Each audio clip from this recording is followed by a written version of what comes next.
Bonjour, bienvenue à notre vidéo mensuelle Key Private, dans laquelle, comme chaque mois, nous allons avec Geert Van Erck, le président du comité d'investissement de la gestion discrétionnaire Key Private, vous informer sur la situation économique mondiale. Nous allons parcourir les performances des marchés, des indices boursiers durant le mois de mai, de même que la performance de nos portefeuilles Key Private, et vous informer sur les décisions prises par le comité d'investissement. Bonjour Geert. Oui, bonjour Fabienne. Alors ces derniers temps, on entend beaucoup parler dans les médias de stagflation. Alors qu'en est-il? Est-ce qu'il y a vraiment des indicateurs qui nous laissent penser que l'on tend vers une stagflation? Oui. Donc avant d'expliquer la stagflation, je veux faire un commentaire sur le graphique que vous voyez sur votre écran.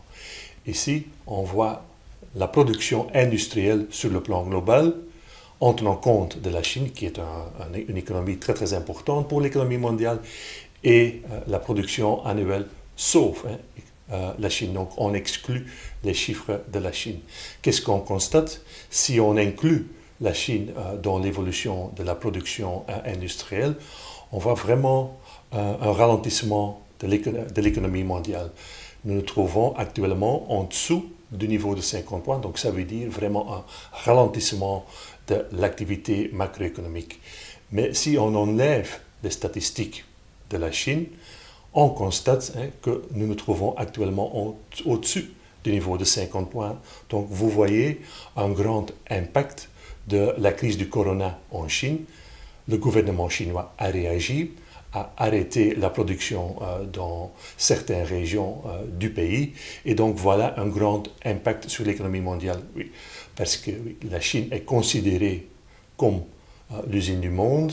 Quand l'activité se décélère en Chine, on fait moins d'exportation de la Chine vers les États-Unis, vers la zone euro. Donc il y a un impact global.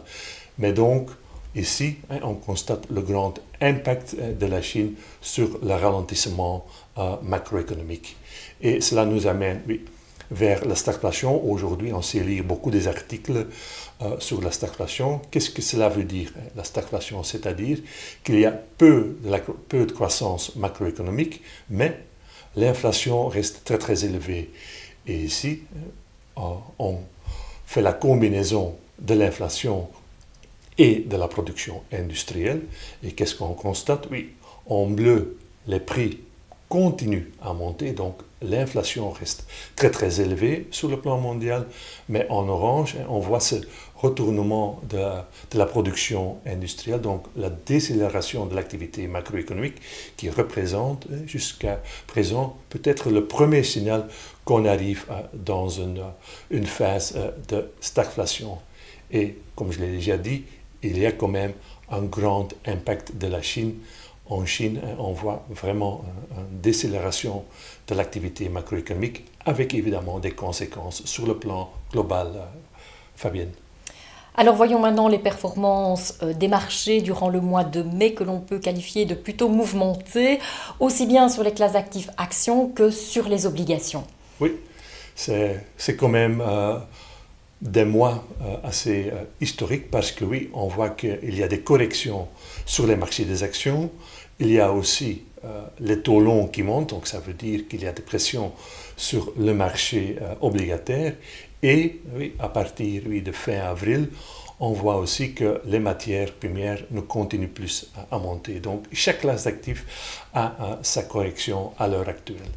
Vous voyez les performances ici jusqu'au 23 du mai de 2022, c'est-à-dire pour le MSCI Europe, on a perdu 2,25%, presque moins 6% pour le MSCI World, c'est-à-dire l'investissement indirect aux États-Unis. De nouveau, le secteur de la technologie qui pèse fort dans cet indice, oui. Voilà la correction pour le MSCI World et aussi les pays émergents, moins 4,60%. Donc des corrections partout. Et évidemment, nos portefeuilles doivent subir cette phase de correction sur les marchés. Donc nous sommes à des performances pendant le mois de mai de moins 3,10% pour le profil 3 jusqu'à moins 3,70% pour le profil 7. Et on le dit souvent dans nos infosessions, dans nos webinaires. Aujourd'hui, il y a la correction sur les marchés. Il faut simplement accepter les corrections. Ça fait partie du jeu. On voit peut-être aujourd'hui des indicateurs du sentiment qui deviennent très très pessimistes. Donc voilà, les opportunités commencent à arriver sur les marchés. Mais jusqu'à l'heure présente, les corrections sont bien présentes sur les marchés financiers. Fabienne. Alors rappelons que le mois passé, le comité d'investissement avait pris une partie de plus-value sur le tracker des métaux industriels. Oui. Ce mois-ci, le comité a décidé de le vendre au profit de l'or. Alors peux-tu nous expliquer les raisons de cet arbitrage? Oui, finalement, le moment est arrivé. Donc on a vendu notre exposition sur les métaux industriels qui nous a bien rapporté pendant 2021 et 2022. Mais à l'heure actuelle, le comité d'investissement a pris la décision donc, de vendre le tracker sur les métaux industriels et investir dans le prix de l'or. Pourquoi? Bon, dans le comité d'investissement, nous sommes un peu convaincus que la hausse du taux est presque à la fin, ou à la fin un arrêt temporaire.